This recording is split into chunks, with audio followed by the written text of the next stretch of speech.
Hello and welcome to another video. Today we will start our series on fighting, and here we will try to instill some concepts of good practices when approaching fights and also when actually in those fights in League of Legends.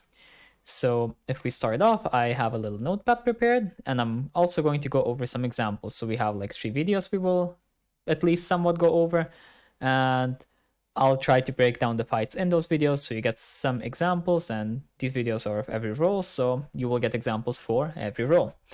So first of all, I wrote down some concepts, though these are not all of them.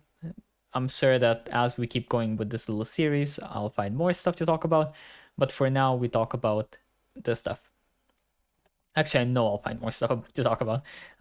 So first of all, how do I make the enemy fight me, right? This is like the first question you might have, or it's going to be the last question. If you're a person who already wins a lot of fights, then it's probably going to be the first question you have. If you're a person who loses a lot of fights, and you probably don't care because the enemy fights you anyway, right? When they're already strong. So there are a few things. So setup, mind games, and baits is what I listed here, and then I broke them down. So in terms of setup, we have vision and waves. So what do we really need to know about these things? Well, vision generally is just have a vision advantage, right? It's a really general concept. It's kind of hard to explain, mostly because, well, it kind of depends on what role you play and what you try to achieve, right? So for example, if you're bot lane, then the really important ward is like this one. On either side, this ward is like very good. And on this blue team side, you have to also have this ward a lot of the time or whatever. Something like this, right? Or you want to have something like this, depending on what the enemy jungler is. So really, it's mostly just about avoiding the enemy jungler's gank. If you have pinks here or you sweep or whatever, then you set up your own jungler, you set up your support can like fake a roam, your support can just like walk into river and they don't know if he's roaming or if he's still bot lane, and so on, right? So many uses for that. If you're mid lane, the most common wards are like this, lane wards. Then you have sometimes a few others, but I don't really want to mention them because they're too specific. As jungle, the most common ward people do is like this, but this ward sucks. Like, it sucks a lot unless you get like level 1 invader or something. Like, these two wards are just useless in a lot of games, so some useful wards though for either team. I'll go from the blue team's perspective here again. So this is a useful ward, this is a useful ward. Any buff ward can be useful. Level 1, of course, I'm talking about. Then like river wards or whatever can be useful. You can like ward this thing over the wall. You can ward for your laners, I suppose. You could do stuff like that, but generally also if you're a jungler, then you can wait until you finish your first clear, and after your first clear, say that you went like this, you can ward the enemy jungle, something like this, and they can't really play the game, or you can have this scuttle here, and then you can place another ward, say something like, I don't know, like somewhere here or somewhere here, and then you can place the other ward like top side, and then it's like really unplayable for enemy, you know. You can like choke out the enemy like this, or you can play more defensive. It depends on what you really try to achieve, but either way it's pretty decent. But then for top lane, it's pretty much the same thing as bot lane, just flipped, so no real reason to talk about that too much. I can just like draw them again, so like this, something like this. Maybe these ones sometimes, like these ones is like pink wards or an early ward or whatever, can also be pretty decent. Honestly, not that different from bot lane at all. Bot lane is like same thing as well. If any of the wards that show up in top lane here, I didn't mention in bot lane, then those are still applicable in bot side. Okay, so that clears up vision. Then for waves, we have, so vision is not really that important though for this fighting concept. It's mostly just about having a general idea of where the enemy is, and as long as you have a general idea, it's like fine enough. And if you just use like standard wards, like pretty much every game, you won't really have too many issues with this. Then waves, though, are pretty much the same thing, because as I said in my introduction video to fighting, like in bot lane as an example, right? Slow push, bounce, like maybe freeze sometimes. That's like all you really think about, right? So that's why I wrote this down like this as well. Bounce, maybe freeze, slow push, dive, invade. That's all you really need to think about if you're focusing on fighting. If you're focusing on your decision making and stuff, okay, sure, you can think about more stuff, but this is another way to like break down the game into simplified terms. If you like, people are a bit averse to this because they think to themselves, well, now you're just fighting, right? Like, you're not really actually trying to improve. But the thing is, improvement is not about whether you're thinking or you're fighting or you're doing whatever the fuck you're doing. Like, if you're learning new champs, it doesn't matter. The thing that really matters for improvement in these games is consistency. So if you have consistent situations that happen in most of your games, so you're playing a similar role, a similar archetype of champs, a similar way, and then you control the variables which are not so useful for improvement. That's why it's not really recommended to play like random champs, but even then, you could probably do it. I mean, it just kind of depends on what kind of a person you are and if the champs make sense to you. If the champs make sense to you, if you're pretty good mechanically, then it's not really going to hold you back so much, right? That's why some people climb while playing whatever the fuck they want. But the thing is, so here we're making consistency in the form of these plays, right? So we always have these plays, and then it's like, okay, well, how can I make the best of these situations, right? Obviously, as you go higher ELA, if you're Master Plus, you're going to add more situations to your repertoire, of course. And that's what I said as well in the introduction. But before you're there, you can get away with this pretty much always. And really, lower elos are not about you learning everything about the game. They're not about you becoming the best player you can possibly be. They are about you finding what makes sense to you, what's already decent for you, like what you can learn decently well, and what will become ingrained in you more naturally. So okay, so this is a pretty good concept that some philosophers talk about, where I'm not sure if it was Schopenhauer or Nietzsche that I listened to that talked about this. Either way, it doesn't really matter. So this concept is when a man is quite intelligent or whatever, right? Let's just call it talent, okay? For the sake of our argument. So when a man is quite talented, the things that he is doing should be quite effortless, right?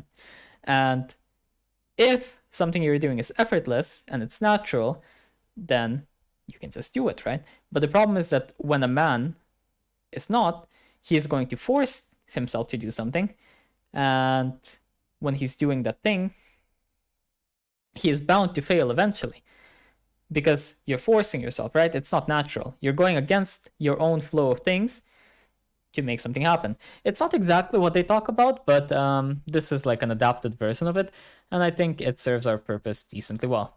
So that's why I think that if fighting is something that makes sense to you, which I think it would make sense to a lot of people. Wait one sec. Sorry.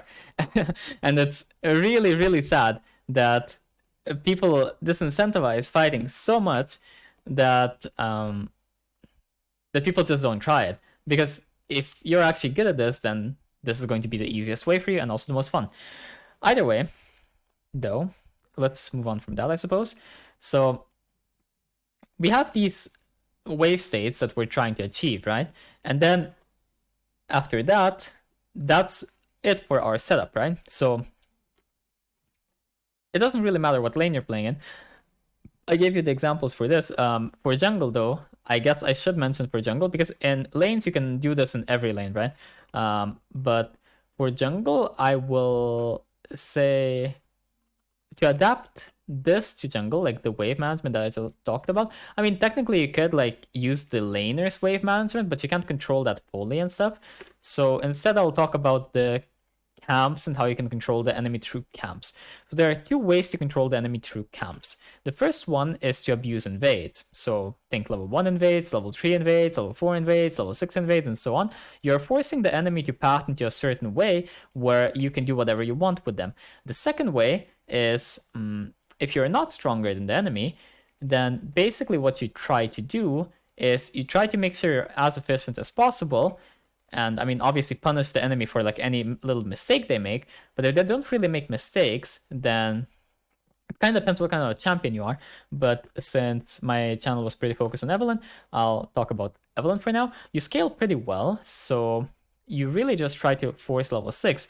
So basically then you just abuse the thing that they're not doing, right? Because usually most champs can't really keep up with you in the same way, so there are some champs that are going to be better than you at farming, but you're usually going to be better at ganking and invading than those champs.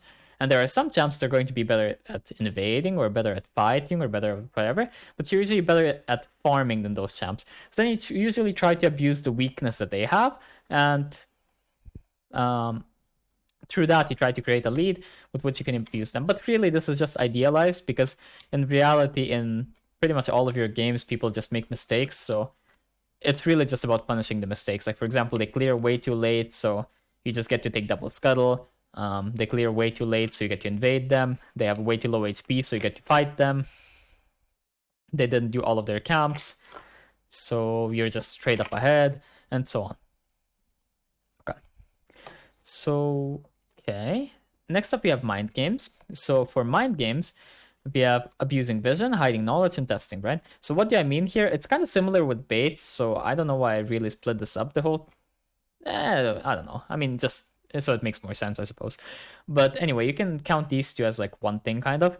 So abusing vision is the thing that I talked about before, I suppose. But hiding knowledge is like an interesting concept. So a lot of people, when they say like ADC mains, when they smurf, or mid lane mains or whatever, right?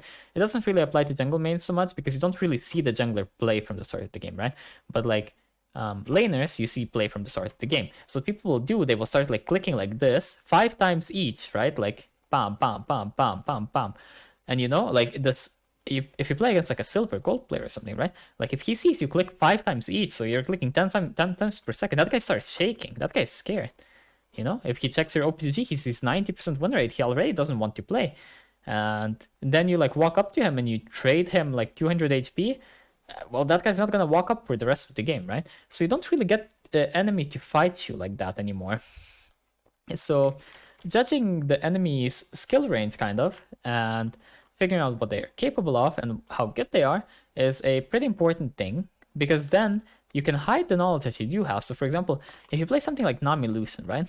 So the way that I prefer to play Nami Lucian when I play against people who don't really know how it works, so people below like, I don't know, like let's say master and below, right? Like let's say like low master and anything below that. They have like no clue how it works, right? So against these people, for example, what you can do is, yes, you can trade level 1, you can trade level 2, you can do whatever, right? But then people don't really walk up. But you know, you are so strong that what you can do instead is you can just chill. You can poke a little bit, right? Get level 3, and then one all-in is basically a kill. And that's pretty much what I prefer to do against these types of people, because otherwise they just won't fight me. And then if they don't fight me, like if my jungler doesn't want to dive them, then it's kind of useless, right? I have to dive them on my own, or I have to freeze. But freezing kind of sucks in solo queue. It doesn't really suck that much, but it kind of sucks. So freezing is like kind of fine, especially before level 3. It's like good before level 3. But after level 3, it has like one major issue. So if you freeze for a while, right? A lot of the time, people in solo queue will just fuck off. You know, like this guy will just go mid. This guy will just go to any side lane.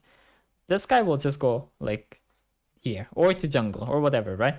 And when this happens, you're basically like both flipping the game in a way, because okay, I mean, your play is consistent. You will get ahead, sure. But if they actually get a playoff when they roam, they're going to get ahead of you. And your team is going to get behind. That's the issue, right? Like, they're going to get 300 gold. You're going to get, let's say, 150 and deny them 150, right? So you're actually even, right? But the problem is, you're even, but your mid laner is down now by like 300 minimum, right? And when your mid laner is suddenly down by 300 minimum, well, okay, now it feels like worse to freeze, because now my mid laner is just like in a losing position, right? And you don't really want to freeze when your team is losing in solo queue, because then you just start losing even more.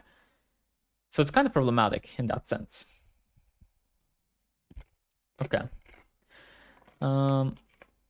That's why I think that hiding knowledge, like testing the enemy and so on. This is the next thing I listed as well, testing. So testing the enemy, like seeing what they already know and what they don't know, is a pretty good way to play, right?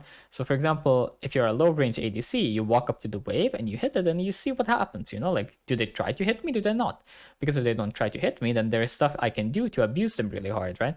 Like for example, if I play Lucian against Caitlyn, but she never hits me, then like, okay, I'll just like level up a bit and then I'll start trading with her really hard, and then what? Or like Draven, same thing, or whatever. These are just the champs I prefer, but you can do it on any champ. Okay, so then bait, as I said, it's like kind of same thing as mind games. It's like really similar. These things are kind of setups, and I have to say that these things are the things that vary the most by elo, because first of all, it changes by elo if people know how to trade, if they know how to wave manage, and if they realize what certain champions do, right? So for example, like getting someone to fight you in bronze should be really easy, while getting someone to fight you in like diamond can be a bit more difficult, right, in comparison.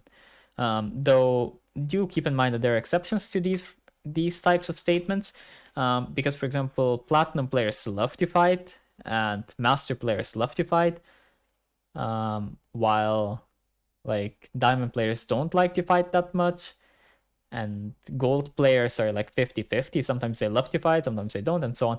Generally though, of course, I mean, there are exceptions to this in every elo.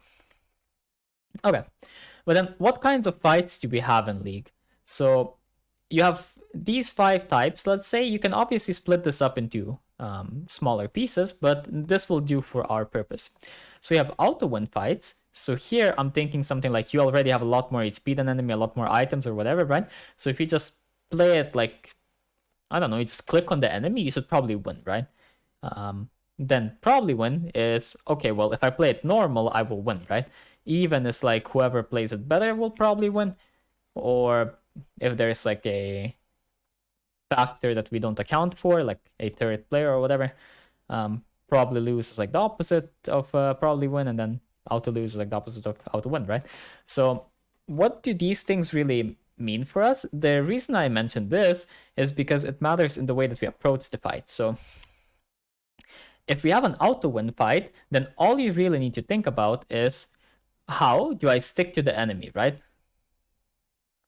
Like that's all you think about. The thing that changes with each of these is just your mentality. A lot of the time, in a lot of these things, what changes is just the way that you're thinking of the fight itself, right? So what is your goal? How do I stick to the enemy? So say that the enemy is this guy, right? I want to be on the side that's like safest for him. If his tower is here, I will probably try to be literally right here on this line. So like this. Let's just draw Mila with a different color. So I'll try to be like this. And why? Because if he now tries to walk to danger to escape me, I'll still be close enough to get to him. That's why I don't want to be like here or something.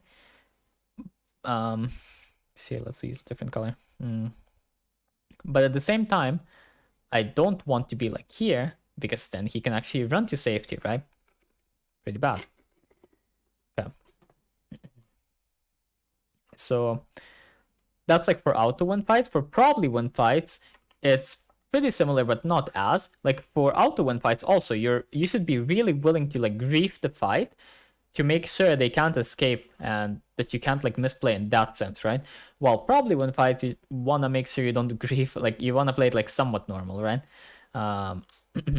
Like that's the difference, because like, okay, let's say that it's really bad to walk into like a full combo Ezreal, right? Like he does like W, Q, ult, I don't know, E, auto attack, Q, I don't know, man, whatever, right? Like it's kind of bad. You should like try to dodge those spells, right? But if you have an auto win fight, like he literally cannot kill you because that will only do half of your HP. Then a lot of the time an option can be for you to just walk into his spells, say in bot lane, right? I think I can zoom in on this. Yeah, I can. God bless. So if the Ezreal, were to be in this push, right? And let's say just for a moment that it's a 1v1, right? he casts all of his spells exactly like this, right? You could technically walk up. Okay, I suppose you could. But you know, the issue with this can be, okay, if you didn't hit the Ezreal yet, now he can walk down and he can try to execute or something. We're ignoring these players like supports. Like this is just, I just have nowhere to put them. So he can walk down and try to execute, right? In the opposite scenario, if I walk down to dodge, he can try to get out, right? Also pretty bad. But if I walk straight into him, okay, I will take half of my HP and damage, but if he walks this way, I will hit him. If he walks this way, I will hit him, right? If he walks this way, I will also catch up. I will catch up. He will not escape me, unless he has E, but then if he has E, then I have to play it like this, right? It just changes a little bit. And in the same way, if he goes down, I will be able to hit him, right? So this is a grief way to play a fight technically, but because it's an auto-win fight, we play it like that a lot of the time. A probably win fight would be like slightly different, and then every other fight after that is a bit different as well. So an even fight, for example, we would try to dodge everything. In a probably win fight, we try to just dodge like the biggest spells. Like if he does like W ult or something, we try to dodge that, right? I don't know. But I don't know why we would do W ult because it's like the most telegraphed thing in the world. I guess he opens with ult, so we can try to dodge his ult, or we can try to dodge his like, I don't know, WQ or something, whatever. Like just try to dodge one spell or two, you know? Like you can also play like that. Okay. Then, I mean, auto lose fight is just like, auto lose fight is what you would be thinking as the Ezreal, right? So that is pretty much what he wants to do though. The thing that I mentioned, right? Like he casts his spell something like this, because then he gives the enemy a choice, and both of the options can be like okay for him, right? And when you give the enemy choices, when the enemy's winning, you should try to quiz them if they know what to do, right? So you give them choices, and you're like, okay, well, do you know what to do here? Do you know what to do there? And if they don't know, then you can actually get away with it, right? And if they do know, then, well, unfortunate. Enemy is fucking Chovy. What can you do? Okay, then own wins, team wins, and minimizing negatives. This should be pretty self-explanatory, but I just put it here so that you can start thinking about it a bit more. So own wins, this is what you really want to focus on in low elo. You don't really want to focus on team wins or minimizing negatives because it's useless, kinda. Because your teammates and your enemies die 50 times per game anyway, so it's just pointless. It's way too easy to just get fed yourself, and you can do it every single game. So own wins would be something like you getting kills, you getting farm, you getting, I don't know, camps, XP, invades, whatever. I don't know, your laner dying and you getting all of the XP, your support dying, so you get all of the plates. Like that's also a sort of an own win. A team win is like, it can be either with you winning as well or with just your team winning. If it's just your team winning, then it's kind of like what I meant here is when you bait a fight and your team just gets like triple kill, but you get nothing and you die, right? But your team like got ahead of that. Or if you all like win, but like no one gets behind of it, right? But even if you have an option where everyone in your team wins, if you can get more yourself, then in lower elos you would prefer this usually. Like it's better to get like 1k gold on yourself than to get 500 and like have your teammate die so enemy gets 300. So it's only a 700 gold lead, but it's all on you, right? Compared to like your teammate getting 500 and you getting 500 and no one dies, right? Like it's actually better. I'm not even joking, because if you want to have your own impact, then you want to just have as much impact as possible. That's why you also choose this fighting style. Well, if you do choose it. Okay, then how do you win a fight? This is like the biggest question that people should have, because okay, at some point it's not that hard to make the enemy fight you, right? We had to like generally go over it real quick, but then how do you win a fight, right? I'll go over this real quick right now, but I won't go over it that much. I'll go over it more in the next parts, because I think it has a lot of parts. So I think what's important in fights is like cooldowns, conditions, how champions are supposed to be played, patterns, archetypes of champions, items, spacing, damage, whatever, right? And there can be more. I suppose. I generally broke this down for now into these things, which are pretty cool to think about. So advantages would be like items, levels, HP or whatever, right? Mana, whatever. Then conditions in terms of decisions. So what needs to happen for me to be able to actually win the fight in terms of like how I decide to take the fight and when I decide to take it and where and whatever, right? So in that sense, and also like from which angle and whatever should I take it, right? So that kind of thing. Conditions micro though would be like, okay, so I need to dodge this exact spell, or I need to wait out this spell. I need to, I don't know, like play the fight in this specific way. For example, if I'm Evelyn against Vladimir, right, I need to put my W on him and I need to be close enough to be able to threaten a charm.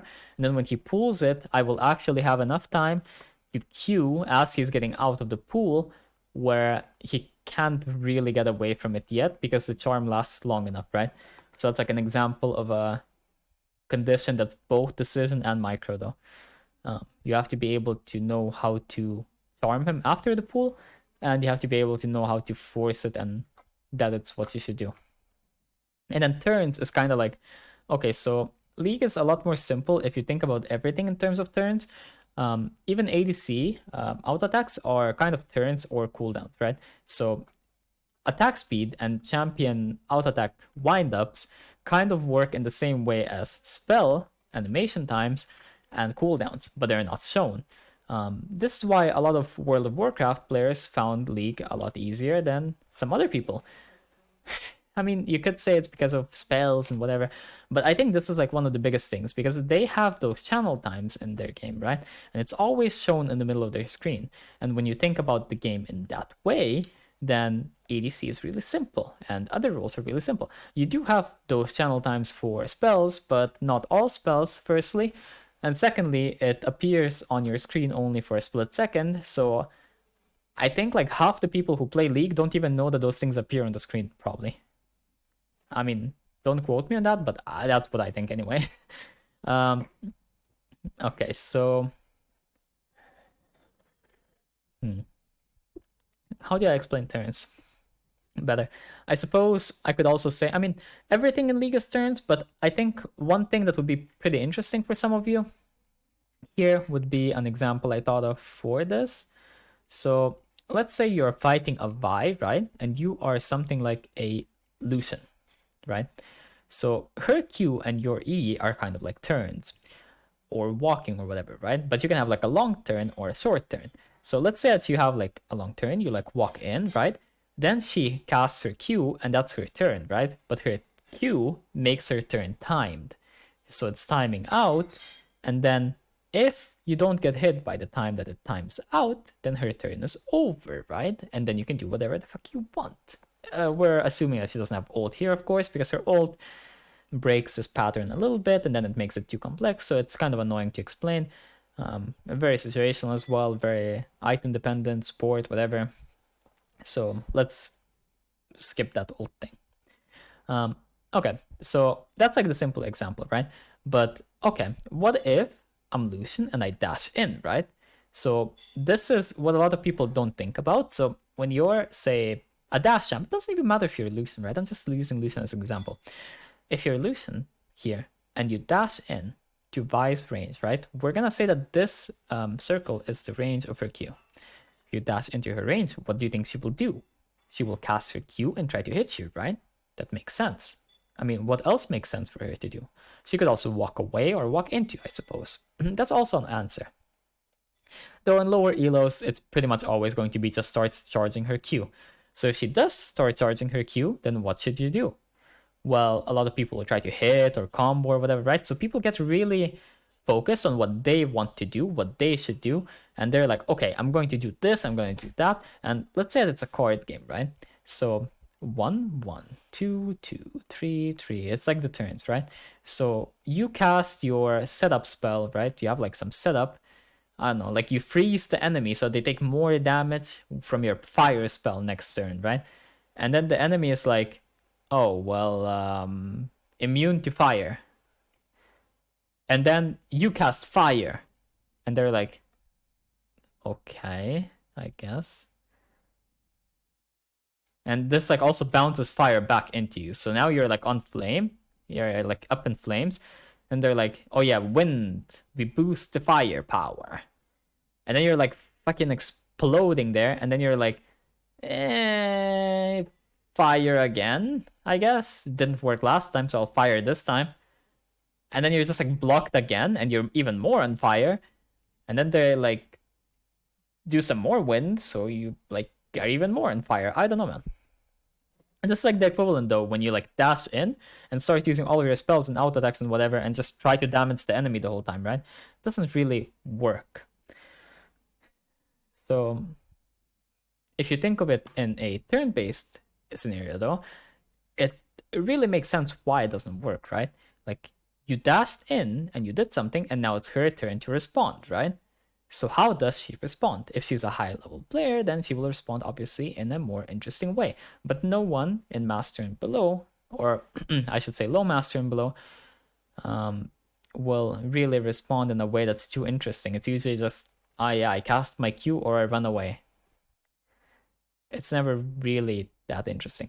The one interesting thing melee players do is they will walk back, and when you walk into them, they will try to space you by now then turning and walking back into you. Then they gap close a little bit technically, and now if you don't have your dash, then the Q is like way too free, so you're just fucked.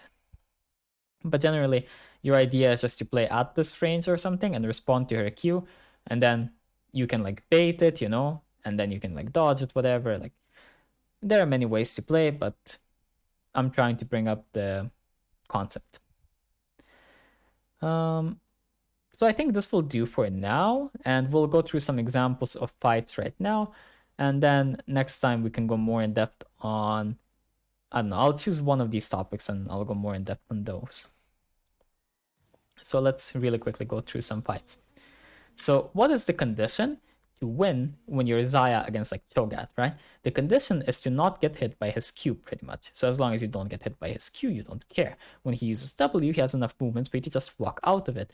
The only issue could be if he has Everfrost, right? So that's like an item. That's a question. Okay, so he uses Q, and you see he's not auto-attacking or anything, and this is very important, because our condition to win a fight was to dodge his Q, right? That's how we lose. We can see that he doesn't have Everfrost because of this circle thing, which means that he has Stoneplate, or whatever the fuck that thing is called. Not Stoneplate, it's Heartsteel. So you see, you're auto-attacking, and then you see the Q animation, so okay, time to just walk. As long as we dodge it, we're good. So since we dodge this, we auto-win this fight, right? This is a fight that's auto-win as long as we dodge that. But this fight is not truly auto-win, because if we get hit by that, then we lose. So it's a probably win fight, right? So we have to somewhat play it well. So we have a condition to win. That's what probably win means. And after that condition is fulfilled, we will win. What's the condition to win against Zeri, right? So Zeri will kite us, and we can't reach her. So if we reach her, because we're level 11, we obviously have a lot more items than her when she's level 9. That means that we will auto-win that as long as we're in range, right? So what we need to do is make sure we're in range. But right now, we're not in range. So this leaves her room to like make some kind of an outplay. So what you can also say, like, yeah, it's probably win, but no, it's not probably win, it's auto-win, because if you said that this is probably win, then there would be no auto-win fights in League, because every range champ could always technically win by just like spacing you or something stupid like that. It doesn't really work. Though, at this fight, you do have to hit some of your E's, I suppose, so I guess you could argue for this fight, at least. But the nature of that fight is an auto-win. It's only the HP that makes it a bit more awkward. So then, okay, if we're Bel'Veth here, right, can we win against this? Well, yes. Technically, yes. Is it even? No, right? Because they have like a large advantage, kind of. The only thing we do have going for us is vision, right? So because of vision advantage, we can try to abuse the fact that melee champs are just stronger in melee generally, right? And we can one combo them. So think something like W, Q, E, whatever, and then at least one should die, and we heal a bit, and then the other ones could die as well. If Xanta dies, then Ahri will die as well. Though here we don't really have a vision advantage, I suppose, because the spike is here or whatever. So we don't play it like that. But then, okay, so he hits everyone with W, right? And our condition to win was to somehow get a W off, right? That's why I mentioned vision advantage. Because as long as we get a W off, then we have a chance to one-shot the enemy with W, Q, E, some kind of combo like that, right? Like maybe auto attacks or whatever. He chooses to play it a bit differently here, but that's mostly because he can't really triple kill with that. So he's trying to kill more. That's why he plays it like this. If he only has these two and they're not shielded, he could try to one-shot Xanta and then be fine, I suppose, but it's up to you as well a little bit. But yeah. It's okay. I'm not watching NA. This is NA, I'm not watching NA. I just don't like watching NA. I like just too bad at fighting. Because like, I'll spare your eyeballs. Like, you can watch these montages yourself. Every time there's an NA or an EU West play, you can just tell that it's not like Korean or Chinese. So what's like the win condition here, right? I kind of already played it a little bit, but fuck it. So the win condition here is to kill them as quickly as possible before they have a chance to set up an ideal formation. Because if they have an ideal formation, then there is no win condition against these HP bars and champions, right? Because if Thresh is just in front of everyone tanking us, then we can't really do anything. But right now, since they are close enough, maybe we can hit them. And as long as we can hit them because they're so low HP, we can probably do something. That's why he one-shots the Kha'Zix, and when the Kha'Zix gets one-shot, he has a chance, right? Now, he does need to get out of Thresh spells if they're up at any point, and as long as he avoids those spells, he should be able to stat check these champions. As long as he reaches them, of course. So that's why he chooses to play it like this, right? He needs to get away from Thresh, and he needs to get onto these people. Now, what does this really mean for us? Well, you could say that, so Thresh used play right there, right? So Thresh play should be coming up pretty decently soon, right? So what we're thinking here is that the way that the mid laner and the ADC play gives him the chance to play like this, right? Because, well, technically they're just playing this way, which makes sense if he doesn't have flash. But the problem is, if he does have flash, then this way of playing becomes like really doomed really quickly. What makes more sense is to stack here, because first of all, he can't control where the red gun will shoot, like it'll shoot the closest target, right? And then they can try to use Thresh as a shield. But honestly, this is pretty doomed in general as long as he has flash, so can't blame them too much. Though, I mean, if they don't know he has flash, then this is like the best course of action. And if they do know he has flash, then it's probably just here and like flip a fight, because if they CC him or whatever, he will get pretty fucked. And he will have to flash out of Victory W. And like if Thresh ult and Victory W are like stacked and they play around these spells, like down here, right? So use this guy as a shield, then they will be able to fight. Then okay. So what's the condition to win between these two champions, right? There's usually stuff like this where there's a condition to win, and then based on the champion you play, there's a way to play fights generally, right? And angles and stuff that are just generic and make sense in terms of your champion. That's why I'm going to adapt most of these videos to like one champ. Like, I don't know what champ it will be at, like maybe Evelynn, I don't know. Later on as I use more examples. For now, we're pretty general. So here, the condition for winning, I don't know what their items are exactly, and their summoner spells and whatever, but the general condition for winning is dodging spells, I suppose you could say. But Fiora doesn't have to dodge spells that much. Fiora just has to not be in melee. Like, Fiora has to play outside of something like this range. And why is that? Because Fiora is kind of semi-ranged with the way that her Q works, and as long as she keeps proccing her marks, she will end up winning eventually.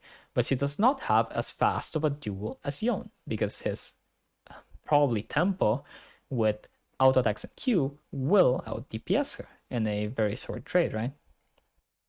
Provided she doesn't have like Ignite ult or something. So you can see that's how she's choosing to play it, right? And she does probably have W, so he's thinking of blocking this. And because he knows that she has W, right? He is using his spells like this.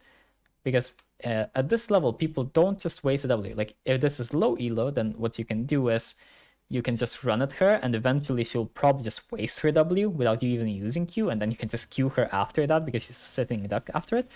But at this level, they usually use it when the animation comes through, right? Though if this was a longer range Q, then she would probably try to do it on reaction time. I think even here you could technically do it in reaction time, but she wasn't like feeling it, I suppose. It's pretty difficult to do it at that range either way.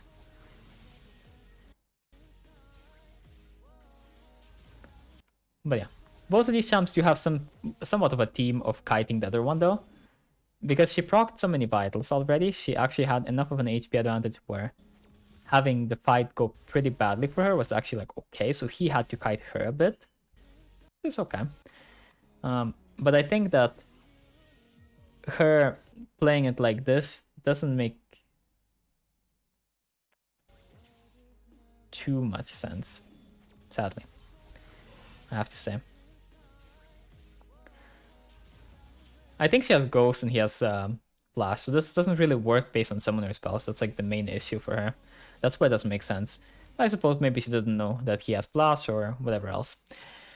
Either way, I'm not really gonna watch more of these because I think it'll be more useful to watch a champion-specific bunch of videos when I actually choose the champion that we're gonna focus on. But for now, I hope that this gave you a bit of an insight into what you should think about in terms of fights, and also why it can be good to focus on fighting anyway. Again, and some of the things that you can try to improve. Like, some of these things should be pretty decent for you to think about or try to improve. And after that, we'll get more into the specifics in the next part of the video, of the series, whatever. Either way, if you learned anything or enjoyed the video, then like and subscribe, and I'll see you next time. Bye-bye.